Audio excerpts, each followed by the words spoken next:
আসসালামু আলাইকুম রহমতুল্লাহ ওবরাকাতু। আলহামদুলিল্লাহ আসসালাতু আসসালাম আলা রসুলিল্লাহ। যেখান থেকে যিনি শুনছেন ও দেখছেন প্রত্যেককে স্বাগত জানাই।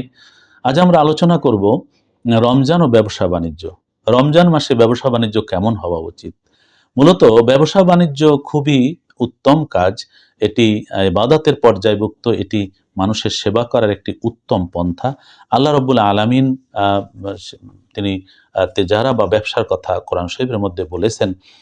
আল্লাহ পাক রব্বুল আলামিন এবং আল্লাহ রসুল সাল্লাল্লাহু আলাইহি ওয়াসাল্লাম নিজেই একজন সফল ব্যবসায়ী ছিলেন। সাহাবায়ে কেরামদের অনেকেই ব্যবসা করতেন। আমাদের যারা ফকি ইমাম, আমাদের যারা হাদিসের ইমাম, তাফসিরের ইমাম, তারাও অনেক বিখ্যাত ব্যক্তিগণ ব্যবসা করেছেন। তো সেজন্য আল্লাহ রসুল সাল্লাল্লাহু আলাইহি ওয়াসাল্লাম ব্যবসায়ী ছিলেন, নবীজির বংশ ব্যবসায়ী ছিলেন, আবু বকর রাদিয়াল্লাহু আনহু ব্যবসায়ী ছিলেন, হযরত ওমর রাদিয়াল্লাহু তাআলা আনহু, ওসমান গনি রাদিয়াল্লাহু তাআলা আনহু, একই সাথে ইমাম আবু হানিফা রাহমাতুল্লাহ আলাইহি সহ সব ওলামায়ে, সব বড় বড় সাহাবায়ে কেরাম, ওলামায়ে কেরাম, আইম্মায়ে দ্বীন ব্যবসায়ী ছিলেন। তারা সৎ ব্যবসায়ী ছিলেন। ব্যবসা এটি অন্যকে সেবা করা একটি উত্তম একটি পন্থা। এইজন্য আল্লাহ রসুল বলছেন, আত-তাজিরুস সাদুকুল আমিন মা'আন নাবিয়্যিনা ওয়াস সিদ্দিকিনা ওয়াশ শুহাদা, যে সৎ ব্যবসায়ী তারা কাল কিয়ামতে নবীদের সঙ্গে, সত্যবাদীদের সঙ্গে, শহীদদের সঙ্গে তারা কিয়ামতের দিন উঠবে, তাদের সাথে জান্নাতে যাবে। কি অসাধারণ!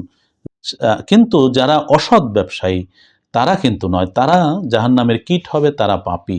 সেইজন্য সৎ ব্যবসা যেমন উত্তম কাজ, আবার অসৎ ব্যবসাও অত্যন্ত জঘন্য কাজ। নবী সাল্লাল্লাহু আলাইহি ওয়াসাল্লাম একবার বাজারে গেলেন। তো তিনি এক ব্যক্তির খাবারের স্তূপে হাত দিলেন, দেখলেন যে ভিতরে ভেজা উপরে শুকনা।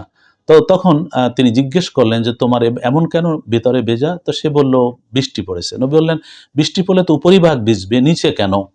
তখন নবীজি বললেন, মান গাশশানা ফালাইসা মিন্না। দেখো, এটি তুমি প্রতারণা করতে চেয়েছো, আর যে প্রতারণা করে সে আমার উম্মত নয়। নবী সাল্লাল্লাহু আলাইহি ওয়াসাল্লামের এরকম আরও কিছু দেখা যায়, বাজারে গিয়ে ব্যবসায়ীদেরকে তিনি দিক নির্দেশনা দিয়েছেন। ওগুলোই স্মরণ করলে আজকাল যা হচ্ছে, মূলত এটা পাপ ছাড়া আর কিছু নয়। আমরা রমজান আসলেই কি দেখি? ব্যবসায়ীরা খাদ্য সামগ্রী তারা জমা করে কৃত্রিম সংকট সৃষ্টি করে দাম বাড়িয়ে দেন। এটি যেমন একটি পাপ কাজ, জঘন্য কাজ। অপরদিকে দেখা যায় যে বিভিন্ন ভেজাল দ্রব্য মিশ্রিত করে তারা মানুষকে ঠকায়। আবার দেখা যায় যে তারা ওজনে কম দেয়। আবার দেখা যায় যে তারা মিথ্যে কসম করে মিথ্যা খারাপ জিনিস মানুষকে বুঝিয়ে দেয় বা গুছিয়ে দেয়। এভাবে ব্যবসা ভিত্তিক নানান রকম প্রতারণা দেখা যায়। এটি খুবই জঘন্য। রমজান মাস পবিত্র মাস, সেবা করবার, বেশি বেশি সওয়াব কামাই হওয়ার সময় যেমন, এরকম পাপেরও কিন্তু জঘন্য এবং অনেক এর দ্বারা শাস্তি এবং অনেক পাপ এটি। তো সেজন্য এগুলো পরিহার করা উচিত। ব্যবসায়ী দেখা যায় যে হোটেলের যিনি মালিক এবং কর্মচারী, তারা হোটেলের খাবার খায় না, তারা আলাদা করে খায়। কারণ হলো এই খাবারের মধ্যে অনেক বাজে ভেজাল, বাজে তেল এগুলো ব্যবহার করেছে, তারা খায় না। এটা কেন?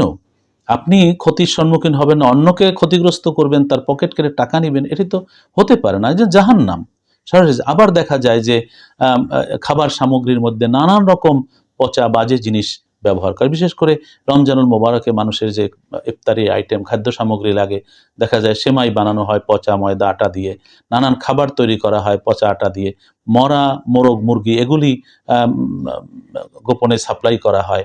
নানান রকম কথা বাজারে শোনা যায়। নানান রকম যে রং খাওয়া যায় না, সেই রংগুলো মিশ্রিত করা হয়। পচা বাসা খাবার এগুলোকে পরিবেশন করা হয়। এই যে কাজগুলো সবসময়ই হারাম, কিন্তু রমজানের মধ্যে তো এটি আরও পাপের। তো সেইজন্য এগুলো যদি ছাড়া না যায়, তাহলে আপনার রোজা দিয়েও কিছু হবে না, আপনার এই ব্যবসা দিয়েও কিছু হবে না। আরেকটি মহা জঘন্য জিনিস দেখা যায়, ব্যবসা উপলক্ষে অনেকেই রোজা রাখে না। আবার অনেকেই তারা ইবাদত বন্দেগী ছেড়ে ব্যবসার কাজে লেগে যায়। কিন্তু সাহাবীদের যুগে, তাবিদের যুগে দেখা গেছে যে তারা রমজানের সময় ব্যবসা বাণিজ্য কমিয়ে ফেলতেন এবং মানুষও কম কেনাকাটা করত।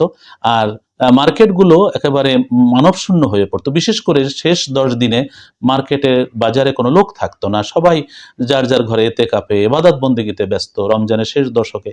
আর আমাদের সম্পূর্ণ উল্টো দেখা যায় যে মসজিদ খালি হয়ে যাচ্ছে আর বাজার পরিপূর্ণ, বাতি জ্বলে বাজারগুলো একেবারে আলোকসজ্জায় সজ্জিত হয়ে মানুষের দৃষ্টি আকর্ষণ করছে। এগুলি খুবই জঘন্য কাজ। সেই জন্য রমজান এসছে ইবাদতের মৌসুম, ব্যবসার মৌসুম নয়। আমরা এটাকে বানিয়ে ফেলছি ব্যবসা। বিভিন্ন গণমাধ্যমগুলো বিভিন্ন বিজ্ঞাপন প্রচার করে খাদ্য খাবারের, বিভিন্ন জিনিসের, বিভিন্ন প্রোগ্রামের, যেন অনুষ্ঠানের, যেন সবাই একটা ব্যবসার সময়।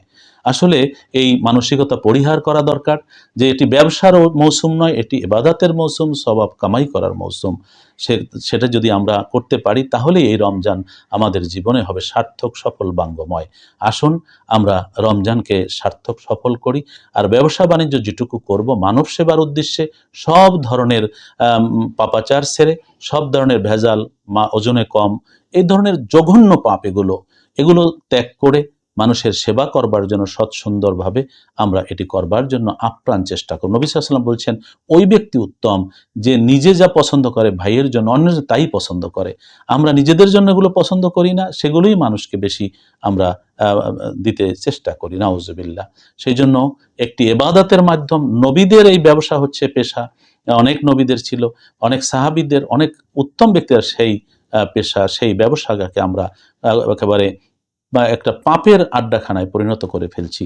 আর রমজান উপলক্ষে যেন একটা মহা উৎসব, মানুষকে ঠকানোর, ভেজাল দেওয়ার এবং মানুষের সাথে প্রতারণা করার। আল্লাহ পাক রব্বুল আলামিন এগুলো পরিত্যাগ করে সাচ্চা ইমানদার হওয়ার তৌফিক দান করুন এবং আল্লাহ পাক রব্বুল আলামিন সমস্ত পাপাচার, সকল অন্যায় ত্যাগ করে আমাদেরকে সৎপথে, সুন্দর ও ইমানের পথে চলে যথাযথভাবে রমজান পালনের তৌফিক দান করুন। ভালো থাকুন, নিরাপদে থাকুন। আসসালামু আলাইকুম ওয়া রাহমাতুল্লাহি ওয়া বারাকাতুহু।